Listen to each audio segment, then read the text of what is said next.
Waheguru Ji Ka Khalsa, Waheguru Ji Ki Fateh. I'm very pleased to be joined by Charlotte, who's standing for the Green Party in Walsall. Charlotte, can you tell us about the Green Party? Not many of our viewers will have heard of the Green Party. What is it all about? What's your main manifesto pledge? The Green Party has existed for quite some time, and it's a party of the people for the people, essentially. The current phrase that's used and will be recognisable to some people is for the common good. The common good meaning that representing the people of all the country equally, equal votes, equal rights, equal say. The main manifesto point that I'm bothered about at the moment is saving the NHS, stopping the corporate privatisation that's been started by the Conservative and Liberal Democrat government that we have at the moment. I'm also very passionate about the TIPIT, the international trade deal, which is essentially leaving us open to massive amounts of money being sued out of the country when we don't comply with the American corporate takeovers. And how many Green Party MPs are there at the moment across the UK? I don't know the full UK figures, but I know that we're working towards a full 59 Green MPs in the West Midlands alone. The last few are just being confirmed. Is it a wasted vote for the Green Party? I mean, they don't have much chance of winning the general election, and in your seat as well, it's a protest vote. Is it a wasted vote, voting for the Green Party? I would completely disagree that it's a wasted vote. I'd say the only wasted vote is not voting.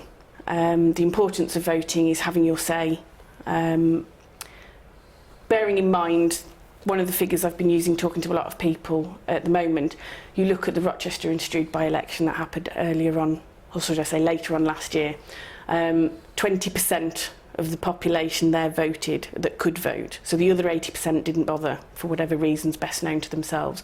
So does 20% of a vote genuinely represent the 100% of that population? I don't think it does. Yes, there is a lot of apathy. Why is there so much apathy? Why people can't be bothered to vote? Well, in talking to the people around Walsall and my customers alone, and friends and family and other party members, it seems that the reason that most people don't want to vote is because they've lost interest in politics. They don't believe what the traditional party politicians have to say, because they'll tell you one thing and they'll do something completely different. Or they believe that the Westminster doesn't represent them, then it doesn't affect them at all. And a lot of people seem to not realise that the decisions they have in casting their vote on every general election will actually govern what will happen for the next 5 years and onwards of their lives. I'm remembering things that happened when I was a child that are affecting my life today. And has the Green Party had its day? Has it peaked? It had a lot of support about 10 years ago when the Green Revolution, the Green climate issues came to a forehead.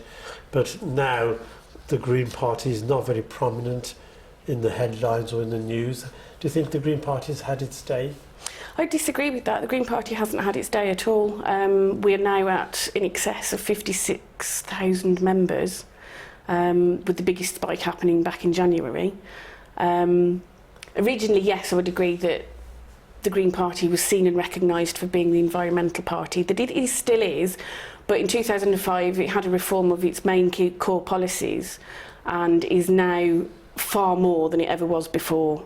The stereotype is the hippie sandal-wearing individual, which is not the case now with every member in the party. I mean, there's 56,000 of us, but there's a vast variety and cultural mix of people within that.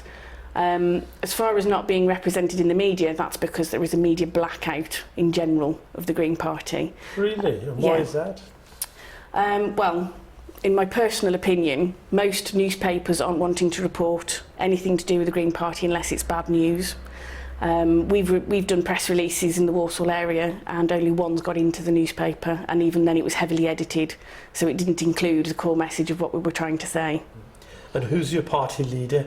Do they have sufficient charisma to get into the headline? Who is your party leader at the moment? Natalie Bennett is the Green Party leader for the National Party at the moment. Have you met her? What's she like? She's absolutely lovely. I met her at the Green Party conference in Liverpool only a few weeks ago. She is such a bubbly person. She's obviously a very busy lady, but she's a bubbly person. She's got time for anybody, and her patience is astounding. And what is your main driving force for the Green Party in terms of the climate? You are well known as the party of the environment. What would you do to help the environment?